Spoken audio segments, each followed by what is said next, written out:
పంపుతున్నాడు రేవంత్ రెడ్డి తప్ప హైడ్రాతోని లాభపడ్డాడు ఒక్క మనిషి కూడా లేడు. అందుకే నేను అనేది ఈ పోటీ 11 తారీఖు నాడు జరుగుతున్నది కారుకు బుల్డోజర్కు మధ్యన జరుగుతుంది. మీరు కత్తి మాకిచ్చి యుద్ధం మమ్మల్ని చేయమంటే యుద్ధం మేము చేస్తాం, బుల్డోజర్ల కడ్డం పోతాం. కానీ కత్తి ఇంకొకరికిచ్చి యుద్ధం నువ్వు చేయి బిడ్డ అంటే మాకు చెయ్యరాదు. ఎందుకంటే ఇప్పుడే మీరు చూసిన ఒక తమ్ముడు అడుగుతున్నాడు, కేసీఆర్ అన్నా ఎక్కడున్నావు అని అడుగుతున్నాడు. బిల్డోజర్ వస్తే నేను అడుగుతున్నా, యుద్ధమేమో కేసీఆర్ అన్నం చేయమంటారు, మరి తల్వారేమో రేవంత్ రెడ్డికి ఇచ్చి తల నరుకుమన్నారు, వాడు నరుకుతున్నాడు, ఏం చేయాలి మేము అని నేను అంటున్నా. ఇవాళ మరి 2 ఏళ్ల ఈ అరాచకానికి, 2 ఏళ్ల ఈ విధ్వంసానికి, 2 ఏళ్ల ఈ సంక్షోభానికి కారణమైన కాంగ్రెస్ పార్టీకి బుద్ధి చెబుదామా వద్దా ఆలోచించండి. అయినా ఈ ముఖ్యమంత్రి ఏమన్నా ముఖ్యమంత్రి లెక్కున్నాడా? ఏం మాటలు మాట్లాడతాడు ఆయన? నాకు తెలియక అడుగుతా.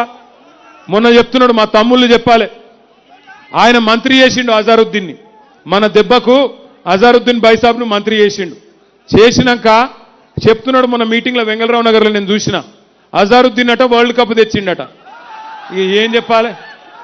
రేవంత్ రెడ్డి మాటలలో నిజాయితీ ఎంత ఉంటుందంటే నేతి బీరకాయల నెయ్యి ఎంత ఉంటుందో రేవంత్ రెడ్డి మాటలలో నిజాయితీ కూడా గట్లే ఉంటుంది. ఒక అజారుద్దీన్ ముచ్చట్నే కాదు, ఇటువంటి ముఖ్యమంత్రి బహుశా దేశంలో ఎవరు లేరు. చాలా చిత్ర విచిత్రమైన మాటలు మాట్లాడతాడు ఈయన. నేను ఒక 2-3 చూపెడతా మీకు ఆయన మాటలు, భయం అవుతుంది మీది మీకు గిసుంటోడా అని చెప్పి. జరగా రేవంత్ రెడ్డి మాటలు పెట్టవా జర ఒక్కసారి వినిపించాలి అందరికి మనలోకి. ఇది కాదు ఇంకో తిరిమొర్రి మాటలు మాట్లాడింది పెట్టి, ఇది మళ్ళీ చూపెడతాం. ఇంకా తిరిమొర్రి మాటలు మాట్లాడింది ఇంకోటి ఉంటుంది, అది పెట్టు. అంటే ఎంత అన్యాయం అంటే, ఎంత గమ్మత్ అంటే, విప్రో ఇన్ఫోసిస్ CEO ఎవరు అని అడుగుతున్నాడు.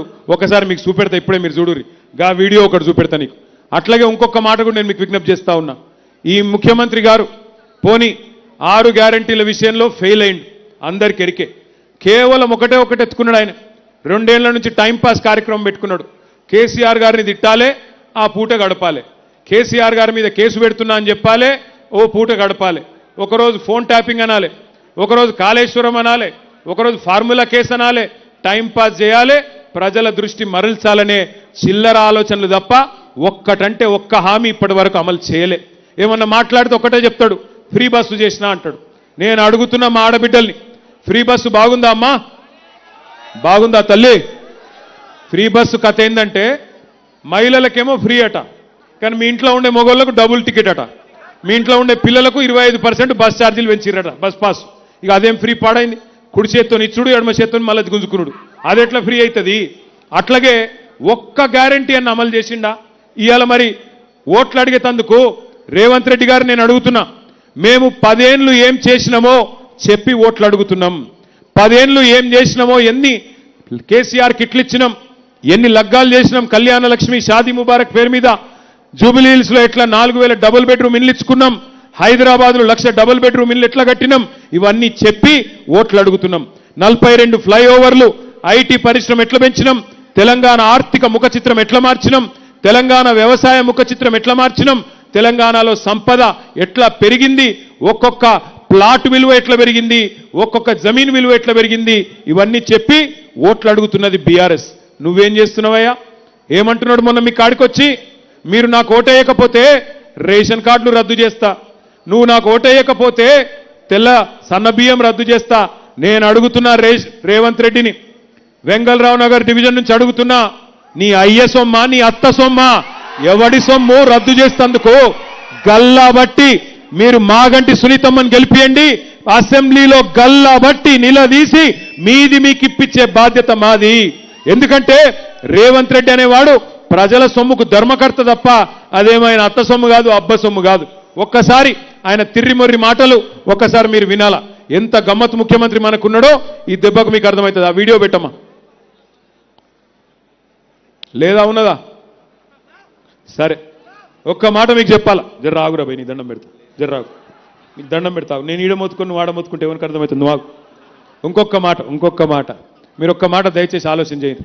మొన్న ఇక్కడికి వచ్చిండు వెంగళరావు నగర్ డివిజన్కు వచ్చి ఎన్టీ రామారావు గారి గురించి మాట్లాడిండు, పెద్ద మాటలు మాట్లాడిండు. ఎన్టీ రామారావు గారి మీద ఎన్నడూ లేనంత వగల ప్రేమ కురిపించిండు. ఎన్టీ రామారావు గారంటే మనందరికీ అభిమానమే. మంచి నాయకుడు, గొప్ప నాయకుడు, బ్రహ్మాండమైన. ఎందుకంటే చిన్నప్పుడు మేము చిన్నగా ఉన్నప్పుడు ఎవరైనా ఇళ్ళల్లో కృష్ణుడు రాముడు ఫోటోలు అంటే ఎన్టీ రామారావు ఫోటోలే ఉండేది, ఒక గంత గొప్ప నాయకుడు. ఆయన మీద రేవంత్ రెడ్డి గారికి ఎక్కడ లేని ప్రేమ పొంగుతున్నది. అసలు ఎన్టీ రామారావు గారు పార్టీ పెట్టింది ఎవరి ఖిలాఫు? కాంగ్రెస్ పార్టీ ఖిలాఫ్ పెట్టిండు. కాంగ్రెస్ పార్టీని ఎన్టీ రామారావు గారు విమర్శించినంతగా బహుశా భారతదేశంలో ఎవరు విమర్శించలే. ఓట్ల కోసం ఇవాళ ఎన్టీ రామారావు గారి మీద ఎక్కడ లేని ప్రేమ వచ్చింది రేవంత్ రెడ్డి గారికి. పెద్ద పెద్ద మాటలు చెప్తున్నాడు. నేను రేవంత్ రెడ్డిని ఒకటే అడుగుతున్నా, నీకు నిజంగా ఎన్టీ రామారావు గారి మీద ప్రేమ ఉందా? ఓట్ల కోసం తప్ప 2 ఏళ్ళు ఎన్టీ రామారావు ఎందుకో యాదికి రాలేదు. ఎన్టీ రామారావు గారి విషయంలో కాంగ్రెస్ పార్టీ చేసింది ఏందో తెలుసా మీకు? 2004లో అప్పటిదాకా శంషాబాద్ విమానాశ్రయం పేరు ఎన్టీఆర్ విమానాశ్రయం అని ఉండే. కాంగ్రెస్ రాగానే ఎన్టీఆర్ పేరు రద్దు చేసిన మాట వాస్తవం కాదా? ఎన్టీఆర్ పేరు తీసేసి రాజీవ్ గాంధీ పేరు పెట్టింది నీ దిక్కుమాలిన కాంగ్రెస్ పార్టీ కాదా రేవంత్ రెడ్డి? అసలు నీకు తెలుసా ఎన్టీఆర్ నీ పార్టీ ఎట్లా అవమానించిందో?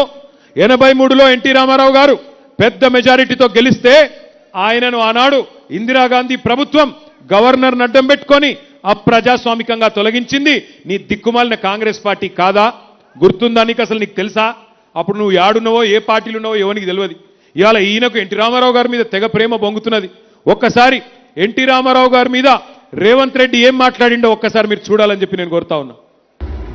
84లో ఎన్టీ రామారావు గారు తిరిగి ముఖ్యమంత్రి అయిన తర్వాత వారు ఏమనుకున్నారంటే, నేను దైవాంశ సంభూతుణ్ణి, కృష్ణుడిని నేనే, రాముడిని నేనే, ఇంద్రుడిని నేనే, చంద్రుడిని నేనే, అందరూ కలిసి మీరు నా పాదాలకు మొకరిల్లండి అని చెప్పి ప్రజాస్వామ్య స్ఫూర్తికి విరుద్ధంగా.